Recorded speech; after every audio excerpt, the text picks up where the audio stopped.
Oui, bonjour. Donc, toujours dans le cadre de ces vidéos de soutien, une petite vidéo sur la synesthésie, qui, je pense, en poésie est quand même une notion assez intéressante. Alors, la synesthésie, c'est quoi? Ça vient du grec syn avec, union, et esthésis, sensation. C'est un phénomène neurologique par lequel deux ou plusieurs sens sont associés. Alors, vous vous souvenez les sens, hein, alors attendez, que je me souvienne. La vue, odorat, toucher, goût, et oui. Par exemple, si vous dites une photo au goût de chocolat, une photo c'est visuel, mais le chocolat c'est plutôt du goût. Si vous associez les deux, c'est assez surprenant. Un parfum strident, c'est pas mal ça aussi. Strident c'est plutôt au niveau de l'ouïe, parfum c'est plutôt au niveau de l'odorat. Et donc vous voyez, vous mélangez les sens et ça crée quelque chose de complètement nouveau. Pour reprendre Baudelaire dans Au lecteur, il dit des ténèbres qui puent. Ténèbres, c'est l'obscurité, mais la puanteur, effectivement, normalement, l'obscurité ne se sent pas en elle-même.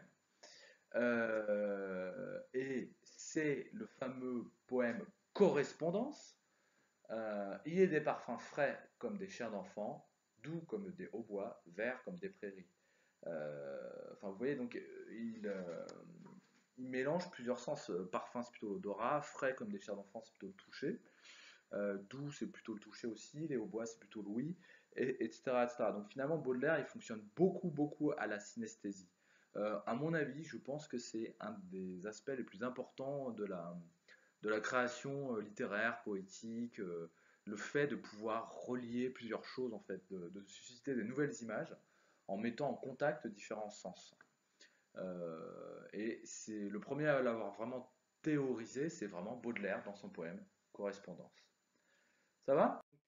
Voilà, bon, ça c'est le petit tableau qui montre que peut-être quelqu'un qui aura naturellement cette habilité peut voir les lettres en couleur ou les chiffres en couleur.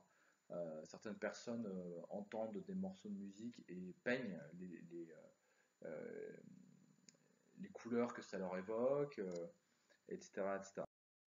Comme personnalité du showbiz ou artistes qui se présentent comme synesthètes, bah, on a Stevie Wonder, on a Lady Gaga qui prétendrait être synesthète, bon, je sais pas, et Pharrell Williams effectivement qui prétend effectivement voir la voir la couleur de la chanson avant de l'écrire finalement, enfin de transmettre des notes de musique sous forme de couleur ou vice versa.